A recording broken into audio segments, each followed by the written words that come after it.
What's up, YouTube? It's Fletch, and today we're gonna cook some trout. Hell yeah. Alright, so as you can see, I was planning a catch and cook, but this trout was cooked, or caught rather, on the 27th, and it's now July. But I froze it for a while, and that kept it fresh for the pan. Alright, so we got a small bowl, just for mixing up the panko. Just regular panko crumbs. Chili powder for a little heat, and garlic salt. And now let's set our heat to medium and let the pan heat up.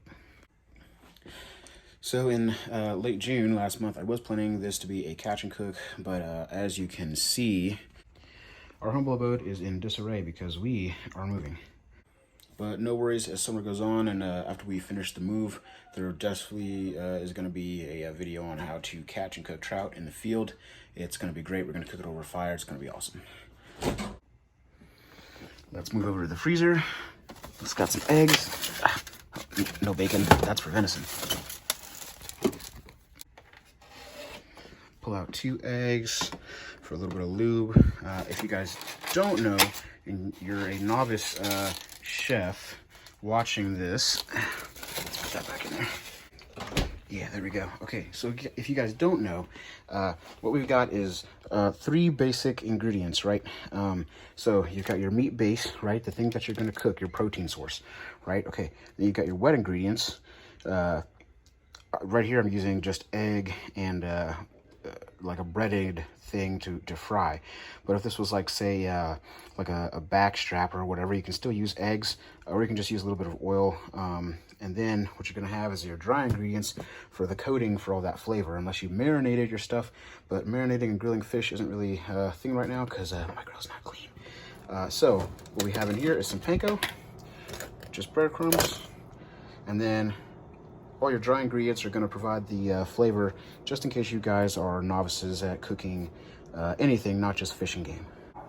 Okay, so while the pan's heating up, we're going to take our egg. Actually, wrong bowl. Take our 2 eggs, crack those open,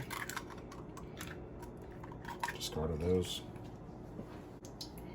Take a fork or a whisk, whatever you got at home, and make sure the yolk combines with the not yolk in the egg. I forget what it's called. If you want to educate me, leave it down in the comments.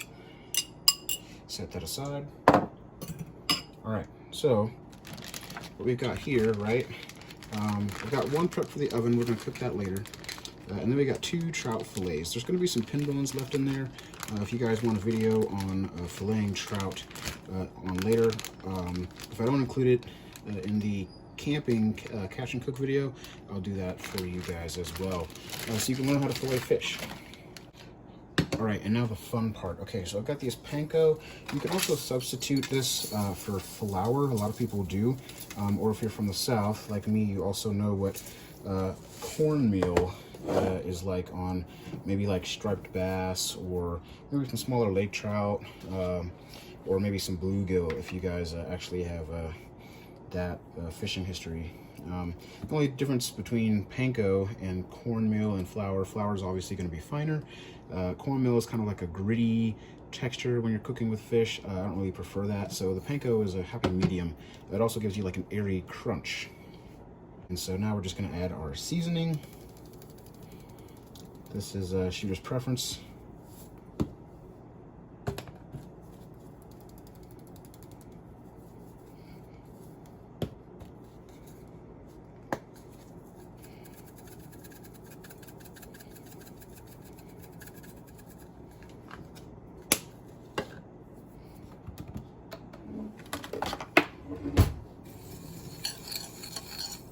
And we're going to mix that up really nicely. A little more garlic salt because I am an addict.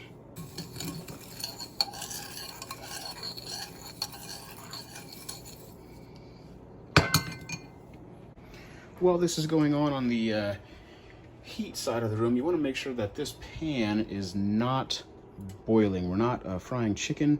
The fish is very delicate, like thin serving of meat, so you don't want to overcook that. You want to keep your stove, depending on if it's electric or gas, between 4 and 5, or maybe like a medium low to medium setting, just so you don't overcook the fish and you don't get popped in the chest if you are cooking shirtless like I sometimes do. And now the fun part. So this is your standard rainbow trout fillet. I've already mostly deboned and despined the fillets. You can see it's a really easy process. Like I said, I'll do another video on that later. So what you're gonna do is take this fillet. It's all meat except for the pin bones here, which I'll explain a little bit later. We're gonna take our egg mixture. This provides the glue to the concoction, and you're just gonna lightly dip.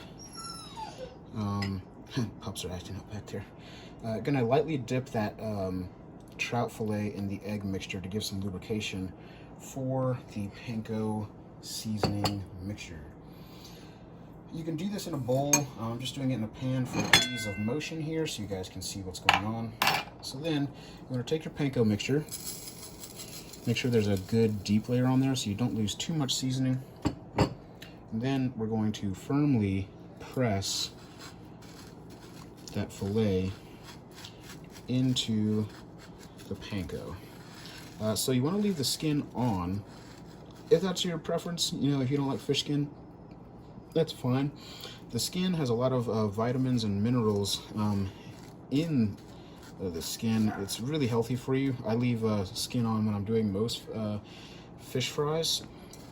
It also gives you a little extra texture to the food. I just prefer that. But if you don't, you can easily take your skin off by just using a really sharp fillet knife and being very accurate with your cuts to take off that layer of skin.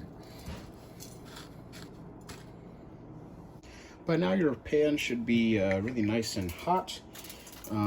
Like I said, you want it to be very hot. You should be able to feel that heat from about 3 inches away, but you don't want it to be boiling so you don't overcook or unintentionally sear the fish.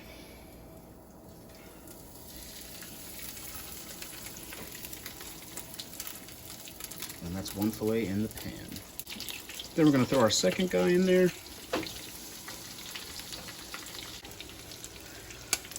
So the biggest problem with cooking fish is that you never want to overcook these. It's really easy to overcook fish because, one, fillets are very thin pieces of meat. See, I just fucked up right there myself. But also, a lot of people treat this like you would venison or maybe lamb or beef. It's not the same. It's really thin, very delicate, very lean meat. You don't have a lot of room for error. So depending on how hot you have the oil and how crispy you want the outside, 2 to 3 minutes per side is well enough. Never more than 5 minutes if you really want to cook this slow in the oil. I will admit this isn't the best coat of panko I've done. If you're looking for a more even coat, flour is also a good option. You'll get an even coat and you'll get a little bit more flavor from your seasonings that you're using. I think this guy's ready. Let's see if we can land it. Solid. So what you're looking for with doneness is this golden brown color right here. You see some of that panko on the edge that's well cooked. You want that to be the outside of the meat. Another indication is flakiness of the meat. It's more prominent in white fishes like sea bass, but with trout, very lean, very small fish. So you're going to want to look for a pinkness similar to fresh cooked salmon. You can see the edge right there starting to prepare some of that. Now we're going to reduce this heat.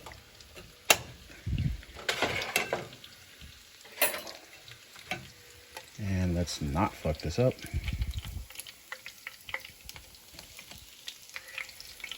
There's that crispy brown coating that I was telling you guys about. That's what you guys want.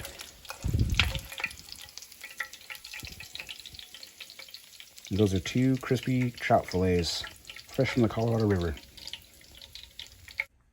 And now for the taste test. Man, this looks good.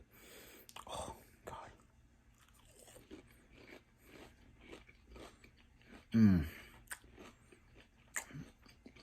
If only I only didn't run out of so many flies. God, that's good. So, tune in next time for more outdoor adventures.